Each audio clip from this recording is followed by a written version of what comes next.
Bismillahirrahmanirrahim. Assalamualaikum warahmatullahi wabarakatuh. Saya Prasanti Adriani. Di sini akan menyampaikan mata kuliah komunikasi keperawatan untuk Prodi D3 Keperawatan dengan materi konsep dasar komunikasi.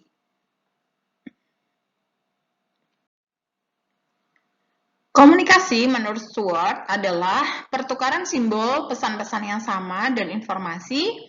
Proses pertukaran antara individu melalui sistem simbol-simbol yang sama, seni untuk mengekspresikan gagasan dan ilmu pengetahuan tentang pengiriman informasi. Komunikasi dalam bidang perawatan merupakan proses untuk menciptakan hubungan antara tenaga kesehatan dan pasien untuk mengenal kebutuhan pasien dan menentukan rencana tindakan serta kerjasama dalam memenuhi kebutuhan tersebut. 5 aspek yang harus dipahami dalam membangun komunikasi yang efektif adalah clarity, accuracy, context, flow, dan culture.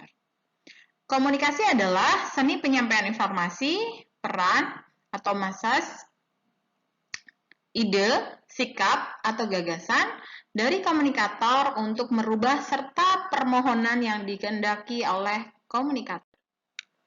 Unsur-unsur komunikasi ada 5, yaitu komunikan, komunikator, pesan itu sendiri, media, dan feedback.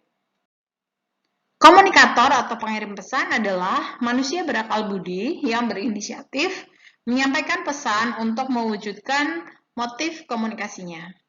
Komunikator dapat dilihat dari jumlahnya terdiri 1 orang, 2 orang atau lebih, dan massa. Komunikan atau penerima pesan adalah manusia yang berakal budi kepada siapa pesan komunikator ditujukan. Peran antara komunikator dan komunikan bersifat dinamis dan saling bergantian. Pesan bersifat abstrak, pesan dapat bersifat konkret, maka dapat berupa suara, mimik, gerak-gerik, bahasa lisan, dan bahasa tulisan. Pesan bersifat verbal diantaranya oral dan written.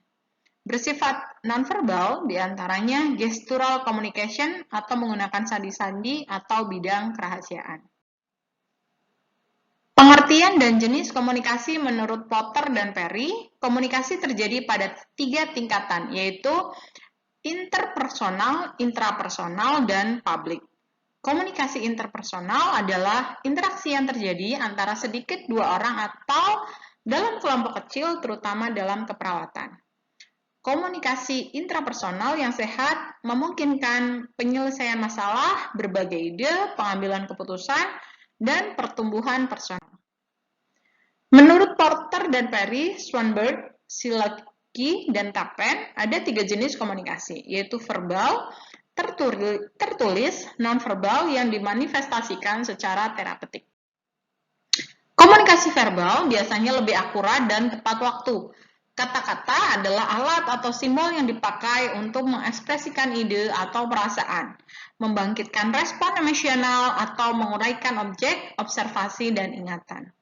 Keuntungan komunikasi verbal dalam tatap muka yaitu memungkinkan tiap individu untuk berespon secara langsung. Komunikasi verbal yang efektif, yang pertama jelas dan ringkas. Komunikasi yang efektif harus sederhana, pendek, dan langsung. Penerima pesan perlu mengetahui apa, mengapa, bagaimana, kapan, siapa, dan di mana. Ringkas dengan menggunakan kata-kata yang mengekspresikan ide secara sederhana. Contohnya, katakan pada saya di mana rasa nyeri Anda, lebih baik daripada saya ingin Anda menguraikan kepada saya bagian yang Anda rasakan tidak enak. 2. Pembendaharaan kata. Komunikasi tidak akan berhasil jika pengiriman pesan tidak mampu menerjemahkan kata dan ucapan. Ucapkan pesan dengan istilah yang dapat dimengerti oleh klien. Daripada mengatakan duduk, sementara saya akan mengauskultasi paru-paru Anda, akan lebih baik jika dikatakan, duduklah, sementara saya mendengarkan paru-paru Anda. 3. Arti denotatif dan konotatif. Arti denotatif memberikan pengertian yang sama terhadap kata yang digunakan, sedangkan arti konotatif merupakan pikiran, perasaan atau ide yang terdapat dalam suatu kata. 4. Celaan dan kesempatan berbicara. Kecepatan dan tempo bicara yang tepat turut menentukan keberhasilan komunikasi verbal. Perawat sebaiknya tidak berbicara dengan cepat sehingga kata-kata tidak jelas. Waktu dan relevansi. Waktu yang tepat sangat penting untuk menangkap pesan. Bila klien sedang menangis kesakitan, tidak waktunya untuk menjelaskan resiko operasi. Berikan sedikit waktu kepada pasien supaya pasien bisa mengerti apa yang sedang dia rasakan. Kemudian, setelah situasi kondusif, perawat bisa menginformasikan apa yang harus dimengerti oleh pasien. Humor, menurut Dugan, mengatakan bahwa tertawa membantu mengurangi ketegangan dan rasa sakit yang disebabkan oleh stres dan meningkatkan keberhasilan perawat dalam memberikan dukungan emosional terhadap pasien. Komunikasi nonverbal adalah pemindahan pesan tanpa menggunakan kata-kata. Merupakan cara yang paling meyakinkan untuk menyampaikan pesan kepada orang lain. Perawat perlu menyadari pesan verbal dan nonverbal yang disampaikan klien mulai dari saat pengkajian sampai evaluasi asuhan keperawatan. Karena isyarat nonverbal menambahkan arti terhadap pesan verbal. Perawat yang mendeteksi suatu kondisi dan menentukan kebutuhan asuhan keperawatan. Komunikasi nonverbal teramati pada metakomunikasi, yaitu suatu komentar terhadap isi pembicaraan dan sifat hubungan antara yang berbicara, yaitu pesan di dalam pesan yang menyampaikan sikap dan perasaan pengirim terhadap pendengar. Contohnya tersenyum ketika sedang marah. Penampilan personal seseorang merupakan salah satu hal pertama yang diperhatikan selama komunikasi interpersonal. Kesan pertama timbul dalam 20 detik sampai 4 menit pertama. 84% dari kesan terhadap seseorang berdasarkan penampilannya. Intonasi atau nada suara, emosi seseorang dapat secara langsung mempengaruhi nada intonasi suara. Ekspresi wajah, hasil suatu penelitian menunjukkan 6 keadaan emosi utama yang tampak melalui ekspresi wajah, seperti terkejut, takut, marah, jijik, bahagia, dan sedih. Sikap tubuh dan langkah menggambarkan sikap, emosi, konsep diri, dan keadaan fisik. Menurut Bradley, Edinburgh, Wilson, dan Knels, sentuhan merupakan banyak bermanfaat ketika membantu klien. Tetapi perlu diperhatikan apakah penggunaan sentuhan dapat dimengerti dan diterima oleh klien, sehingga harus dilakukan dengan kepekaan dan hati-hati. Perawat juga perlu memberikan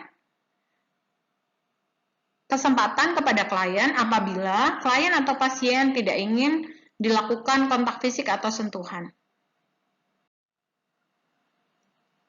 Saluran komunikasi dan media komunikasi. Saluran komunikasi merupakan alat yang digunakan untuk memindahkan pesan dari sumber kepada penerima. Bisa berupa oral, surat, SMS, telepon atau email, TV, komputer, kode Morse, dan lain-lain. Terdapat dua cara, yaitu non-mediated communication atau face-to-face atau secara langsung. Yang kedua dengan media. Efek komunikasi, yang pertama kognitif, seseorang menjadi tahu sesuatu. Kedua afektif, sikap seseorang terbentuk. Konatif, tingkah laku, hal yang membuat seseorang bertindak melakukan sesuatu. Umpan balik, yaitu dapat dimaknai sebagai jawaban komunikan atas pesan komunikator yang disampaikan kepadanya. Rangkuman proses komunikasi. Siapa yang melakukan komunikasi? Yaitu komunikator. Komunikator mengatakan apa? Yaitu pesan. Saluran mana yang digunakan oleh komunikator? Bisa media dan non-media. Kepada siapa? Penerima pesan, yaitu komunikan. Bagaimana hasilnya? Umpan balik atau feedback. Bagian tahapan komunikasi. Di sini tahapan komunikasi bisa dilalui dengan komunikator atau penyampai pesan yang bisa memberikan pesan melalui media maupun tanpa melalui media. Pesan diberikan kepada komunikan atau penerima. Setelah itu, penerima memberikan umpan balik atau feedback kepada komunikator. Komunikasi dilakukan secara dinamis melalui komunikator dan komunikan ataupun sebaliknya. Faktor yang mempengaruhi komunikasi yaitu latar belakang budaya, ikatan dengan kelompok atau grup, harapan, pendidikan, dan situasi. Faktor situasi ini adalah faktor ekologis, yaitu iklim atau kondisi alam, faktor rancangan dan arsitektural, penataan ruangan, faktor temporal, misalnya keadaan emosi, suasana perilaku, misal cara berpakaian dan cara bicara, teknologi, faktor sosial, mencakup sistem peran, struktur sosial, dan karakteristik sosial individu. Lingkungan psikososial, yaitu persepsi seseorang terhadap lingkungannya, stimuli yang mendorong dan memperteguh perilaku. Faktor teknis, kurangnya penguasaan teknis komunikasi mencakup unsur-unsur yang ada dalam komunikator dikala mengurutkan pesan menjadi lambang-lambang, kejelian dalam memilih saluran, metode penyampaian pesan. Faktor perilaku, yaitu perilaku komunikan yang bersifat pandangan yang bersifat a priori, prasangka yang didasarkan atas emosi, suasana yang otoriter, ketidakmampuan untuk berubah walaupun salah, sifat yang egosentris. Keterbatasan waktu, yaitu sering karena keterbatasan waktu orang tidak bisa berkomunikasi atau berkomunikasi secara tergesa-gesa. Adanya evaluasi terlalu dini, seringkali orang sudah mempunyai prasangka atau sudah menarik suatu kesimpulan sebelum menerima keseluruhan informasi atau pesan. Keadaan si komunikator, keadaan fisik dan perasaan komunikator sangat berpengaruh terhadap berhasil atau gagalnya komunikasi. Misalnya, komunikator sedang mempunyai masalah pribadi hingga pikirannya kacau. Hal ini akan mengakibatkan pesan yang disampaikannya juga kacau, tidak sistematis hingga membingungkan pendengar atau sasaran. Komunikator sedang sakit juga mempengaruhi komunikasi, atau kalau komunikator mempunyai cacat seperti suara sungau, gagap, dan lain-lain, mengakibatkan pesan yang disampaikan tidak jelas tertangkap oleh sasaran atau komunikan. Gangguan bahasa. Komponen semantik, gangguan semantik ialah gangguan komunikasi yang disebabkan karena kesalahan pada bahasa yang digunakan.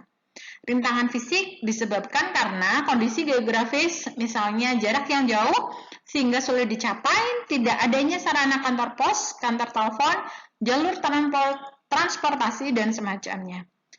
Rintangan kerangka berpikir. Bentuk komunikasi ada massa, interpersonal, intrapersonal, dan kelompok. Komunikasi massa, penyampaian pesan dari seseorang kepada sekelompok besar orang, biasanya sebagian besar masyarakat, misalnya pidato, kampanye, atau khotbah.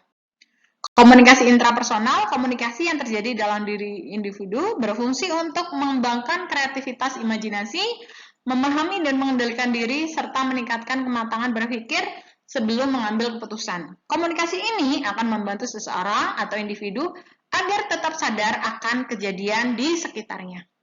Yang ketiga, komunikasi intrapersonal, komunikasi antara dua orang dan terjadi kontak langsung dalam bentuk percakapan. Dapat berlangsung dengan berhadapan muka atau melalui media komunikasi, antara lain dengan menggunakan pesawat telepon atau radio komunikasi. Bersifat dua arah, komunikator dan komunikan saling bertukar fungsi. Disebut efektif bila akhirnya menghasilkan perubahan sikap pada orang yang terlibat dalam komunikasi tersebut. Yang selanjutnya adalah komunikasi kelompok. Komunikasi kelompok termasuk salah satu bentuk komunikasi interpersonal, menyangkut komunikasi seseorang dengan beberapa orang lainnya. Yang disebut kelompok kecil adalah kelompok yang terdiri dari 3-10 orang, antara perawan dengan kelompok lansia. Contohnya seperti itu. Terima kasih untuk mata kuliah kali ini. Semoga bermanfaat. Mohon maaf apabila ada salah. Wassalamualaikum warahmatullahi wabarakatuh.